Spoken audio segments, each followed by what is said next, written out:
Senator from Iowa. Mr. President, as we continue to fight against ISIS and those radicalized by them, I rise today to urge my colleagues to join efforts to provide direct assistance to a crucial, critical partner in that fight, the Kurdistan Regional Government. Yesterday, I joined Senator Barbara Boxer of California to do just that. We introduced bipartisan legislation to provide for the temporary authority for the President to provide weapons directly to Iraqi Kurdish Peshmerga forces in the fight against ISIS. This legislation builds upon a similar bipartisan House effort led by House Foreign Affairs Committee Chairman Ed Royce and Ranking Member Eliot Engel. The bill's 3-year authorization seeks to reduce delays in arming Peshmerga forces to fight ISIS while still maintaining consultation with the Iraqi government. Beginning in the first Gulf War, the Iraqi Kurds and their Peshmerga forces have played a vital role in supporting U.S. interests and a free Iraq, despite limited means of doing so. Since August 2014, the Kurds have provided sanctuary to nearly 2 million ethnic and religious minorities in Iraqi Kurdistan and have been the only force to hold its ground against ISIS in northern Iraq. Currently, by law, the U.S. must provide support to the Iraqi Kurds through the Iraqi central government in Baghdad, which has often not been timely or adequate in the past.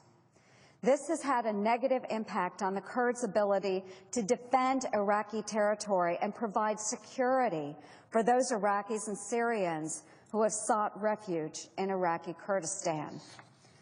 Last November, Secretary of State John Kerry said that if Chairman Royce wanted to change current law to fix it, then he invited him to do so. Well, and that's exactly what this legislation does. It makes it the policy of the United States to provide direct assistance to the regional government to combat ISIS.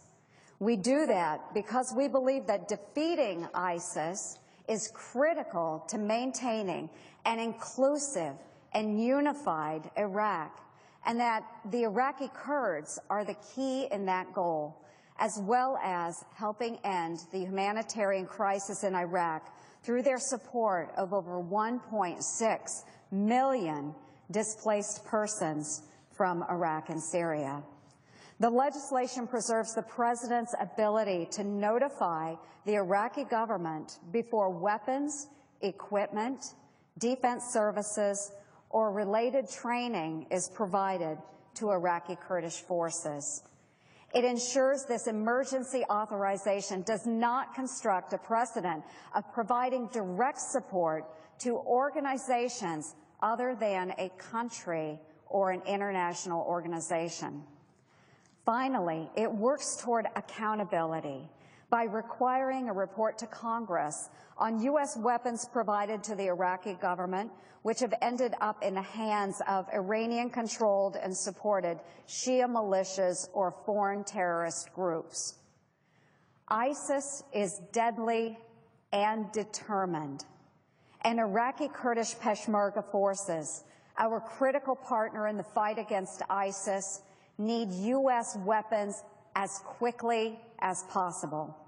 This 3-year authorization would bolster efforts against ISIS, which is critical to maintaining a unified and stable Iraq and imperative to our national security interests. We simply cannot afford future delays at this critical moment in the battle. I urge my colleagues to join us in supporting this much legislation to arm the Iraqi Kurds in the fight against ISIS. With that, Mr. President, I yield the floor.